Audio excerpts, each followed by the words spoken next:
Halo, perkenalkan nama saya Ana Kori Siregar dengan NIM 2022031054139 dari Program Studi Hubungan Internasional Fakultas Ilmu Sosial dan Ilmu Politik Universitas Cendrawasih.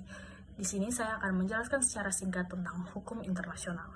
Apa itu hukum internasional? Hukum internasional adalah hukum yang mengikat antara negara dan negara dengan organisasi internasional. Hukum internasional terdiri dari perjanjian, kebiasaan, prinsip-prinsip umum hukum yang diakui oleh komunitas internasional, dan juga putusan pengadilan dan lembaga internasional. Apa-apa saja sumber hukum internasional?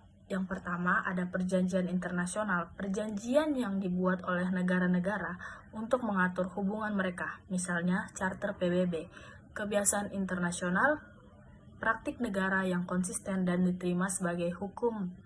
Yang ketiga, prinsip-prinsip umum hukum, prinsip dasar yang diakui oleh komunitas negara, misalnya prinsip non-intervensi, prinsip penyelesaian sengketa secara damai. Yang keempat, ada putusan Badan Peradilan Internasional, seperti International Court of Justice. Yang kelima, ada ajaran dan tulisan para ahli hukum. Meskipun tidak mengikat, tapi dia sangat berpengaruh dalam pembentukan hukum internasional. Tujuan hukum internasional adalah untuk mengatur hubungan damai antara negara, melindungi hak asasi manusia, dan juga memajukan kerjasama internasional. Hukum internasional sangat berperan penting dalam menjaga perdamaian dan stabilitas dunia. Nah, mengenai objek hukum internasional mengatur berbagai subjek hukum dalam hubungan internasional. Adapun yang menjadi objek pengaturan hukum internasional antara lain, yang pertama ada negara. Negara merupakan subjek hukum internasional. Hukum internasional mengatur hak dan kewajiban negara sebagai subjek hukum dalam hubungan internasional. Misalnya hak berdaulat, prinsip non-intervensi, tanggung jawab negara, dan sebagainya. Yang berikut, kedua, ada organisasi internasional. Organisasi internasional bisa seperti PBB, ASEAN, dan NATO menjadi objek hukum internasional.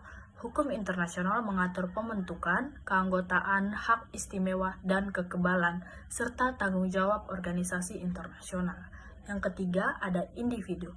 Meskipun individu bukan subjek utama, tapi terutama terkait hak asasi manusia dan hukum humaniter internasional, individu dapat dimintai pertanggungjawaban di pengadilan internasional. Yang keempat, ada benda atau properti.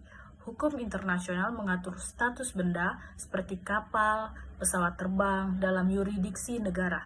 Contohnya status kapal perang di laut lepas. Yang kelima, ada lingkungan.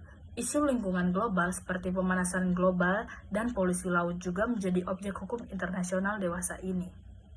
Dengan demikian, cakupan objek hukum internasional sangat luas dan berkembang.